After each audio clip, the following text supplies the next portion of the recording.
Ramai setuju dengan saya babak Perikatan Nasional perlu ubah ni, tapi ada juga yang terasa kemudian datang dan komen macam-macam lah. Ya. Oh, jangan terasa. Ya. Awak perlu belajar berdepan realiti. Dan cara saya lihat, mereka tidak mampu untuk berubah. Kalau berubah, alhamdulillah lah.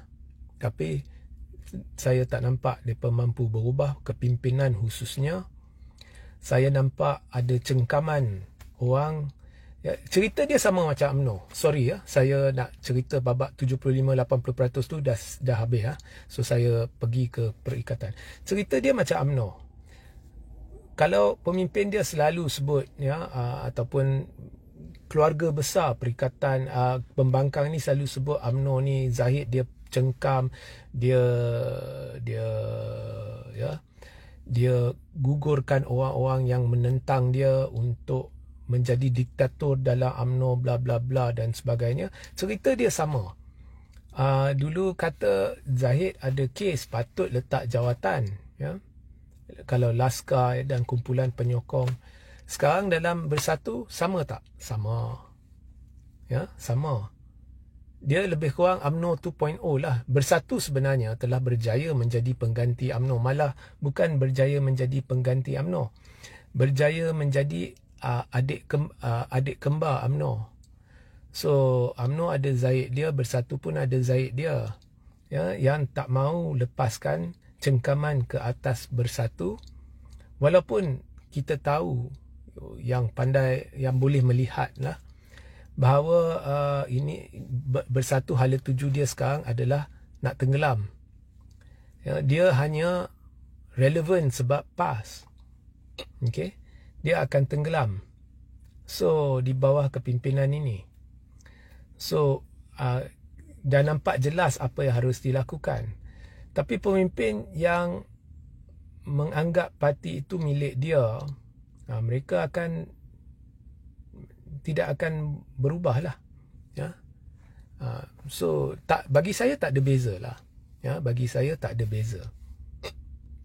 Dan DNA pun dari UMNO. Okay, actually semua DNA Melayu Islam, ni lagi satu ya, seluruh DNA Melayu Islam dalam parti-parti utama ni semuanya dari UMNO. PKR dari UMNO, Bersatu dari UMNO, PAS kalau kau kaji sejarah sebelum merdeka dari UMNO. Okey. Kemudian kau lihatlah Perkasa lah, apalah, NGO ni lah, NGO ni, semuanya asalnya dari mana? Dari UMNO. So mereka berpecah dan kemudian mereka cerita penyatuan, tapi mereka sendiri ada banyak puak, ya. So itu sampai hari ini saya tak boleh faham lah. So betul juga cakap Tun Mahathir, Melayu dekat pembangkang ni perlu bersatu. Cuma dia dan melangkaui politik kepartian ni, itu saya dah lama perjuangkan. Cuma ada orang sedang meratib ya, melangkaui politik kepartian, melangkaui politik kepartian, tapi mereka sebenarnya tidak menghayati sedalamnya apa maksud sebenar melangkaui politik kepartian. Termasuk kata-kata Tun. Tun is not in charge of any party, so dia tak boleh bercakap dengan terlalu lantang kerana dia tidak ada kuasa untuk melakukan perubahan-perubahan yang patut. Ya. Tetapi melangkaui politik kepartian bermakna persekitaran besar keluarga pembangkang ini, apa yang korang harus perjuangkan daripada hari-hari cari sedikit kesilapan kerajaan nak serang, sepatutnya menekan keluarga besar pembangkang ini untuk bersatu dan kurangkan benda-benda yang berulang. Mengapa ada Perkasa, Berjasa, Proklamasi Melayu, PAS, Bersatu, ada apa lagi? Ada banyak lagi lah. Ya, mengapa? So bersatu. Sebab sekali benda tu dah berlaku, sesuatu yang luar biasa akan berlaku. Mengapa? Sebab tak mampu. Mengapa tak mampu? Sebab ada yang menipu diri sendiri. Kononnya perjuangan di landasan yang betul ke arah penyatuan, Tapi yang minta orang bersatu ni sendirinya berpuak. Macam-macam alasan dia orang akan bagi untuk tidak bersatu. Sebab ada kepentingan. So, ini masalah yang telah wujud lama di negara kita. Kemudian tuduh DAP memecahkan orang Melayu, padahal pemimpinlah punca perpecahan secara semula jadi. So dari satu sudut juga terlalu menuding jari terhadap DAP, lupa nak cerminkan diri sendiri. Ya, ini lagi satu. Ya, sebab kalau benar-benar ada jiwa yang boleh berkorban demi penyatuan, tak ada kuasa boleh memecahkan orang Melayu. Tahu? Tetapi malangnya dah jadi sikap untuk menuding jari kat orang lain, sedangkan kelemahan ada di dalam diri sendiri.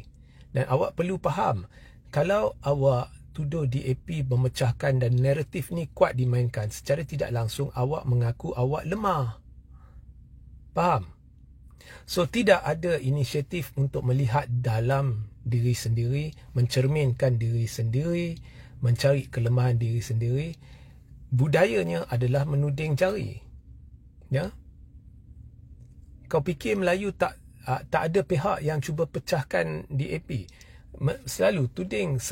Ada satu pemimpin cakap macam ni, tengok hari ni Guan Eng dia cakap begini kepada orang itu, menandakan sudah ada perpecahan. Naratif-naratif ini pun dah ada sejak zaman Barisan Nasional. Tetapi ada nampak tak DAP atau Cina pecah? Tak ada kan? Dan ada tak mereka menuding jari kepada UMNO dulu-dulu atau PAS? Oh, PAS Melayu cuba pecahkan Cina. Tak ada. Mereka sentiasa lihat diri sendiri. Tapi kita ada budaya tuding jari. Oh, mereka nak pecahkan Melayu. Mereka pecahkan Melayu. Mereka ni pecahkan Melayu. Maknanya Melayu lemah lah. Tahu? Faham? So, korang kena dengar naratif korang sendiri. Ini mencerminkan sikap anda. Ini mencerminkan budaya. Budaya Melayu ni bukannya budaya yang lemah. Budaya Melayu ni budaya kuat. Budaya terulung, peradaban yang terulung. Ya, di rantau ini. Tapi masalahnya, yang duk berjuang ni, dia tak dengar diri dia sendiri. Dia lupa cermin diri dia sendiri. Cerminkan, dan kau akan lihat, kita mengaku kita lemah. Apa ni? Faham? Korang kena belajar fikir. Korang kena belajar fikir. Sebab selalu awak laungkannya, Allah sentiasa bersama orang yang benar. Kalau saya pegang kata-kata awak, maknanya awak takkan berjaya. Ya?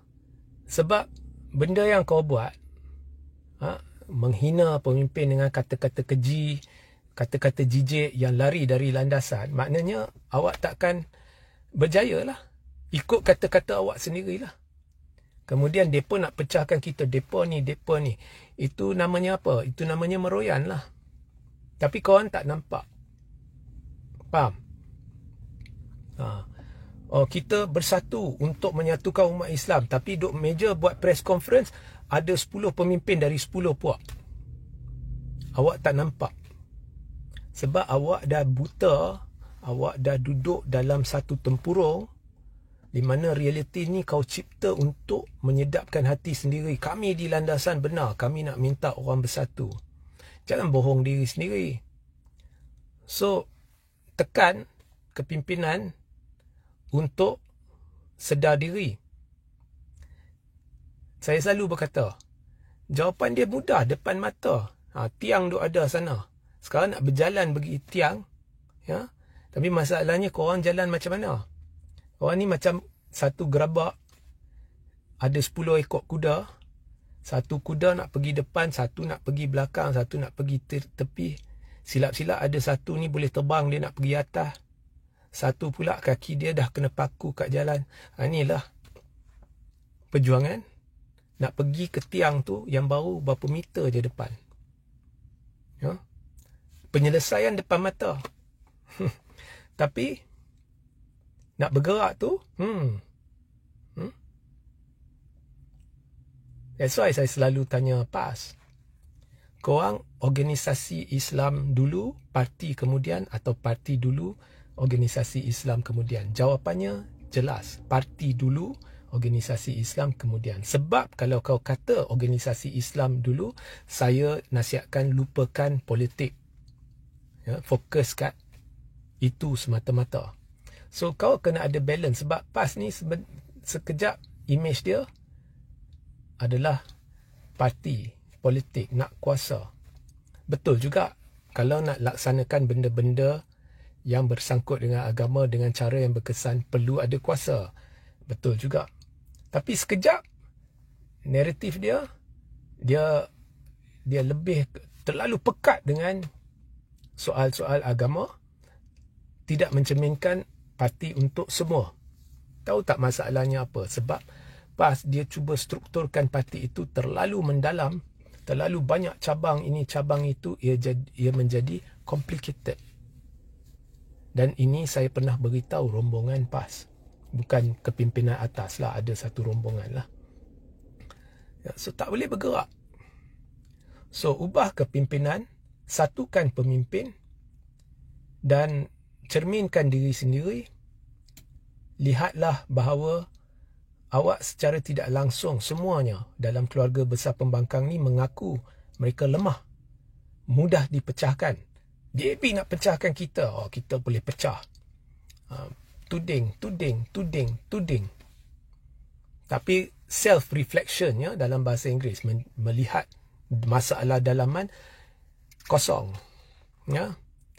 Dan bila self-reflection ni kosong, jawabnya apa? Musuh boleh lihat bahawa awak tidak ada kapasiti untuk berubah, tidak sedar masalah dalaman, dia akan fokus kepada masalah dalaman korang dan habislah. Okay. So anyway, dah berleter lah. Ini leteran pagi saya, ya. Okay. Suka-sukalah, tak suka tak apalah, ya. So sehingga kita ada ni, Fazli, tiada ulasan hadis palsu ngakomeng ke? Tiada. Tahu mengapa tiada? Saya akan beritahu dalam live seterusnya. Tapi secara ringkas lah saya beritahu, tiada, saya tak ada. Malah saya gembira ngakomeng memetik hadis. Tahu mengapa? Sebab ada, mungkin korang tak boleh terima pendapat saya, tapi ada hikmah di sebaliknya. Daripada lihat negatif, lihat positif, sekurang-kurangnya ada seorang pemimpin DAP, bukan Islam, yang telah merujuk kepada hadis. Kita jangan cerita niat dia, kita cerita apa, ya, ada menjurus ke arah hadis. Sama juga bila berlaku isu kalimah Allah, saya walaupun saya perjuangkannya, tapi kurang berbanding dengan korang semua. Tahu mengapa? Sebab setiap hari di dalam surat khabar ada Allah sini, Allah sana, ya. Di mana-mana kita baca Allah, namanya disanjung, dijulang. Korang tak nampak hikmah di sebalik yang berlaku ni, ya. Bila dia lafaz benda tu, salah ke betul ke, niat dia betul ke salah ke, tapi orang-orang parti dia dengar sedikit sebanyak, dah mula ditanam benih-benih, ya. Sebab itu kita disarankan cuba bersangka baik, ada hikmah. Tapi orang negatif akan selalu lihat negatif. So saya tak ada ulasan. Saya gembira dia menjurus ke arah itu. Saya galakkan lebih ramai pemimpin DAP menjurus ke arah itu, ya. So mungkin ada yang boleh terima, ada yang tak boleh terima, ya. Okey. So sehingga kita berjumpa di lain masa. Assalamualaikum, salam sejahtera dan salam kuasa ketiga.